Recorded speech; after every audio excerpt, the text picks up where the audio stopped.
So you spent hours learning one of your favorite songs. Then you put your guitar down. A few days later, maybe a few weeks later, you come back to your guitar, pick it up, and you can't remember how it goes. You can't remember the flow, the chord changes, the rhythm, and just poof, zap, everything's gone. My 18-year teaching career, I have heard this from a lot of students. So just know, first of all, that it's normal, and it even happens to pros. Now, is there a better way to learn your songs and a way to improve your memory? Well, yes, there is. And in today's lesson, I'm going to show you two really big ideas on how you can do just that. So I've been thinking about this concept a lot lately because my students actually have a recital coming up inside the Rip It Up Club. And I'm going to do a deep dive on this concept in tomorrow's live lesson. But also, I just got a phone call from my friends in the band Rev Theory. They're the band that did the song Hell Yeah and amongst others.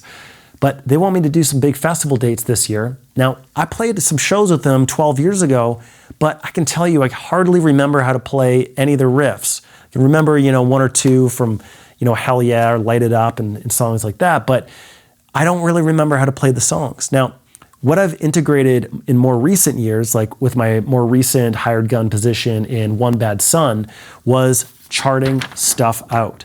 I want to show you this really simple way to write things down because something really powerful happens when you write things down. Now, this has been proven by science. There are countless studies out there showing that when you grab a pen or pencil and write it down to paper, that you'll have better retention, better memory, and better recall. And also, writing music down, of course, is something that musicians have been doing for centuries. Let me show you the basic idea of this. All right, so let's take the classic Proud Mary by CCR. So yes, you are actually going to learn a cool song today. Plus, we're going to learn how to chord chart stuff out where you can have your own cheat sheet. Now, I would actually recommend to grab a blank piece of paper just like I am to follow through, and you'll see for yourself that you will solidify your memory of this song just by the act of grabbing a pen, pencil, or in this case, a marker, and writing it down to paper. The whole idea, of course, is to come back to your cheat sheets, okay? And of course, maybe organize them in a binder. This is really, really helpful as well. But the idea here is to jog your memory so that you don't lose all that hard work that you put into your songs, all right? So, of course, this one, we've got an intro. So I'm just gonna write out intro. And the big thing with bars is I'm gonna roughly space these out, and I'm gonna write out roughly 4 bars equal in length. Okay, you'll have to forgive me here. My lines aren't gonna be straight because I'm writing all funny for the camera. But, so that chordal riff, as you know,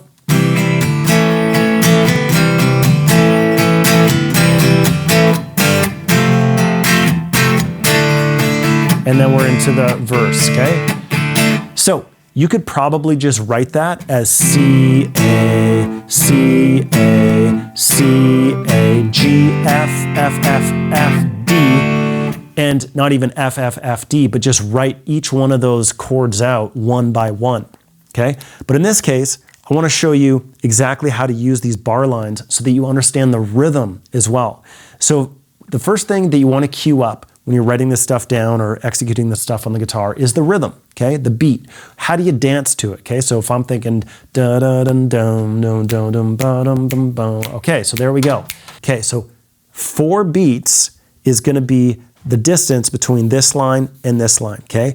These are bar lines, and in between here, this represents 4 beats. So if we think about those first 2 chords, da da da da, okay, so we got C to A. So I'm gonna write C and A just like this. Now, of course, if there's 4 beats here, C is going to occupy roughly 2 beats, A is going to occupy roughly 2 beats as well. 2 plus 2 is, so we got C, A, C, A, C, A, G. Okay, so G sneaks in right at the end. So I'm just gonna actually write G really close to that bar line just to show myself that the G sneaks in right before the 1 beat. Okay, so C, A, C, A, C, A, G, F. Okay? F, do, do, do, do, do, do. So that's do, do, do, do, do, do. All right, So same thing, D sneaks in on the 4th beat. So I'm kind of imagining like a fake little 1, 2, 3, 4 on top of this, right? So F comes in on the 1 beat, because as you can see, it's right above the 1. And then on the 4 beat, that D gets snuck in there. So, like I said, this riff is so iconic, and we all know this, that you could probably just write C, A, C, A, C, A, G, F, D to jog your memory. And then sure enough, if you started strumming those out,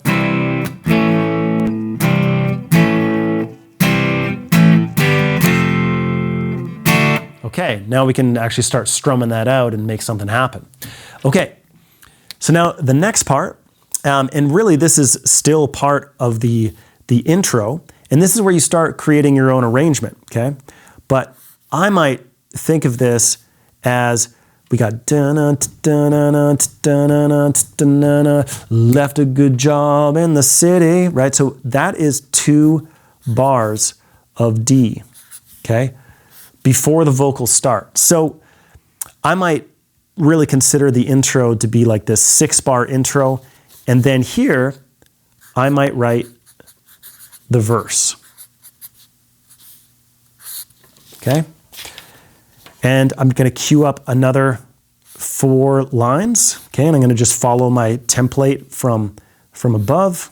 Hopefully these look okay on camera. All right, so now let's look at the verse of the tune. Now it's all on D, but we have to figure out how long and how many bars the D actually lasts for. And what I just did was I just turned on the tune and I just tapped along, imagining my beats and bars here, and I just listened to the song and tapped it out. So the verse is going to be 8 bars, okay? All of D. All right, so that brings us to the next part, which is going to be the pre-chorus. So again, I'm just gonna cue up my bar lines. First chord of the pre-chorus is an A major chord, okay? And so I'm just gonna write an A, which automatically implies that it's major, not minor. So we go something like this.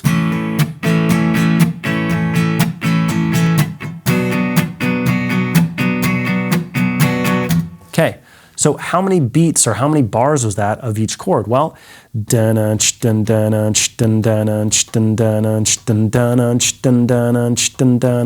yeah, so we got 2 bars of A and 2 bars of B minor. Now there's a little lick that happens right over the B minor, so I might just write over top. So the lick happens right over here. So I might just star that and write a little note for myself, like lick. Now, if there's a particular lick that's hard to remember or that I need help with, what I'll do is I'll just grab a straight edge, and as you can see from this chord chart that I actually have some tabs written out right on the chord chart. And I don't even necessarily need to write out all the strings. In this case, there's this D, G, B, and E, okay? And then bam, I've got some of those tabs and some of those licks that I need. But in this case, I know the lick already. I have that, and I just want to know where it takes place, which is going to be on that B minor chord, the 4th bar of the pre-chorus, okay? And then that brings us, of course, to the chorus. All right, the next big concept to remembering songs is getting them ready for a performance.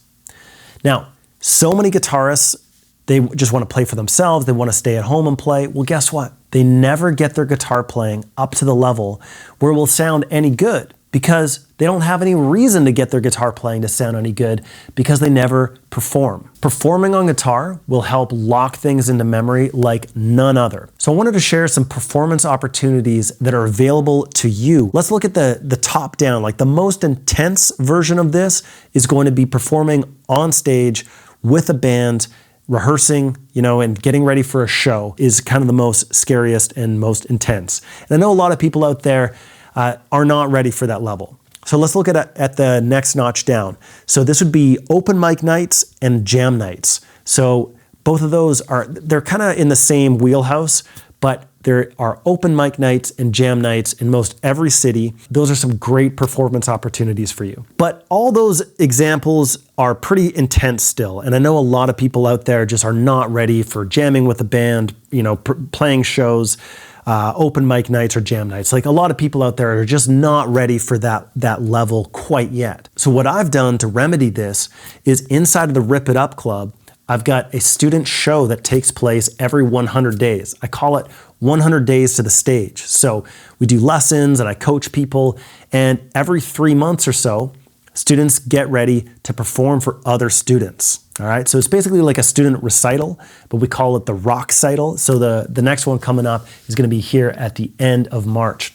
And like I said, they happen every 3 months, or 100 days to the stage is the whole hook of it. So if you really want to stop forgetting songs, and if you want to get better on guitar and get some help with guitar, I'd really suggest for you to join the Rip It Up Club and at least check it out. I've got a link for that in the description below. I do one-on-one coaching in there, live lessons every week, and as mentioned, the 100 days to the stage happens every 100 days. We've got a show coming up here for all the students. So if you want that safe environment to perform, and you can see the power in performing and why that's so important for you as a guitarist, and to really become a real actual musician and a real actual guitar player, you gotta perform. You gotta get your skills up to a stage ready level. And inside the Rip It Up Club, I support students on getting their playing there and give you that performance opportunity in a safe, encouraging environment. So those are the two big key takeaways in this lesson: is write stuff down, create your cheat sheets, get a booklet together. And number 2 is perform. Get a gig together, whether that's for your friends and family at the Rip It Up Club, or maybe you're ready to join a band on stage. Whatever the case is, move forward with that, because your playing will absolutely take a huge leap to the next level and will solidify those songs, right? You'll get that memory just locked in, because nothing will help you remember songs better than getting them ready for the stage.